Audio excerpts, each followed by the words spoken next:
নমস্কার বন্ধুরা, আমার আরও একটি ব্লগে জানাই আপনাদের সবাইকে স্বাগত। আশা করছি সবাই খুব ভালো আছেন, আমিও ভালো আছি। আজকে আমি একটু ডেলি রুটিন শেয়ার করব। সকাল সকাল দেখুন একটুখানি টেবিলটা গুছিয়ে নিচ্ছি। আর যখন এদিক ওদিক যাই বা কোথা থেকে আসি তখন এই ওড়নাগুলো এদিক ওদিক রেখে দিই, সেগুলোকে একটু ভাঁজ করে রাখছি।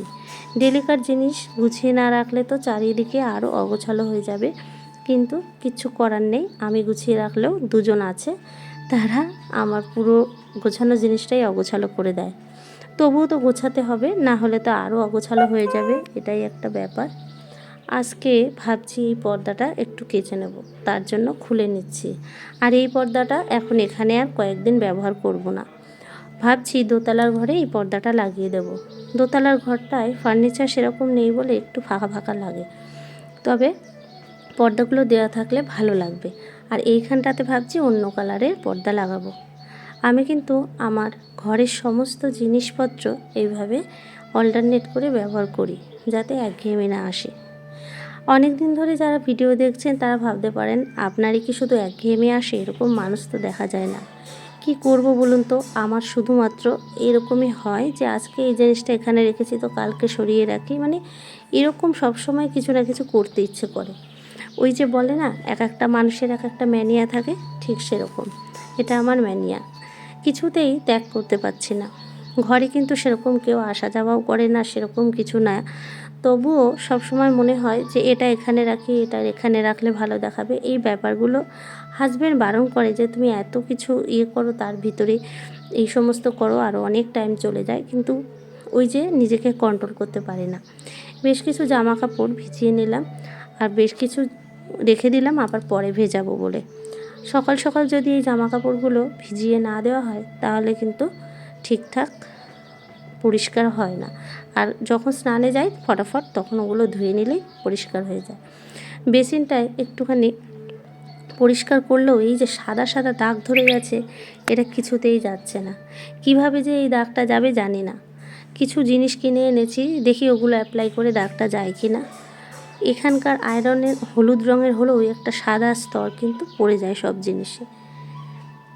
এখানে দেখুন আমি একটু খারকোল পাতা বাটা করেছিলাম। আপনাদের কার কার খারকোল পাতা বাটা ভালো লাগে কমেন্ট করে জানাবেন।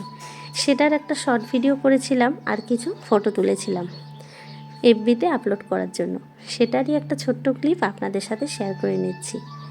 খাবার কিন্তু রান্না করলেও এভাবে সাজিয়ে যদি পরিবেশন করা যায় তাহলে মনে হয় তার স্বাদ অনেক গুণ বেড়ে যায়, তাই নয় কি বন্ধুরা?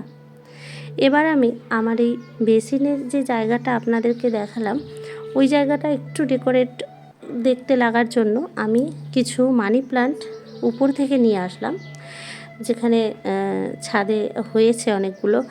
সেইখান থেকে নিয়ে এসে আমি এই একটা আমার ফুলদানি রয়েছে পুরনো, এটা কিন্তু কালার ছিল, কালারটা উঠে গেছে, তো আমি পুরো তুলে দিয়ে এরকম কাচের মতো করে নিয়েছি, মানে কাচেরই এটা। তো এর ভিতরে রেখে দিলাম দুটো মানি প্লান্টের ডাল। আমার বেসিনের পিছন দিকটাতে এরকম লতা পাতার ডিজাইন, তার জন্য কিন্তু অতটা ফুটছে না, আবার খারাপও দেখাচ্ছে না। একেবারে ফাঁকা দেখানোর থেকে কিন্তু এরকমভাবে থাকলে এই জায়গাটা ভালো লাগে। আর বেসিনটা আরও একটু ভালোভাবে পরিষ্কার করতে হবে, ওটা বেশ নোংরা হয়েছে, যদিও দাগগুলো কিন্তু কিছুতেই ওঠাতে পারছি না।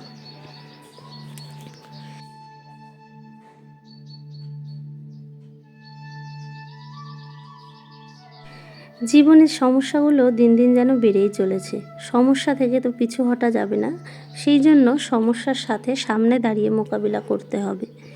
এই জন্যই কিন্তু আমি বেশ কিছুদিন ধরে সেভাবে ব্লগ শ্যুট করতে পারছি না, নানান রকম প্রবলেমের মধ্যে আছি।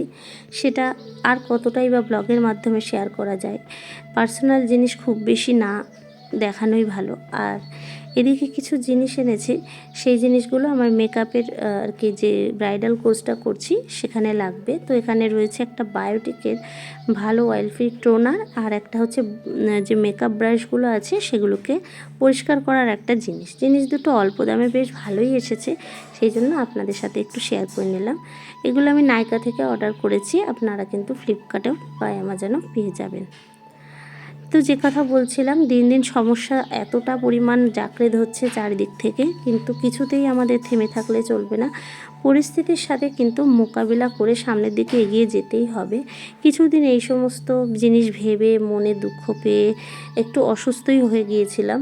এখনও সেই অসুস্থ দুর্বলতা কাটিয়ে উঠতে পারিনি, তবুও একটুখানি মনটাকে মানিয়ে নিয়ে কষ্ট করে হলেও সামনের দিকে এগিয়ে না যেতে পারলে নিজেরই ক্ষতি। এটা আমি বেশ ভালোভাবে বুঝতে পেরেছি এই সমস্ত পরিস্থিতিতে পড়ে। কারণ আমি যাদের নিয়ে টেনশন করছি তারা কিন্তু বেশ ভালোই আছে, খাচ্ছে দাচ্ছে ঘুমাচ্ছে আনন্দ করছে। মধ্যেখানে পড়ে আমি আমার একাকিত্ব আর এই সমস্ত চিন্তায় নিজেকে কষ্ট দিচ্ছি। তো একাকিত্বকেই এখন দেখছি ভালোবাসতে হবে। একাকিত্বকে ভালোবাসতে পারলে আর কারোর দরকার হবে না। মানুষ যদি ভালোবাসা না বোঝে তাহলে আমাদের তো কিছু করার নেই। যাই হোক, আর বেশি জ্ঞান দেওয়া কথা বলবো না। আমি জানি আমার বন্ধুরা আমার থেকেও অনেক বেশি ভালো বুদ্ধিমান, তাই কিন্তু মনের কষ্টের কথা না মাঝে মাঝে বলে ফেলি।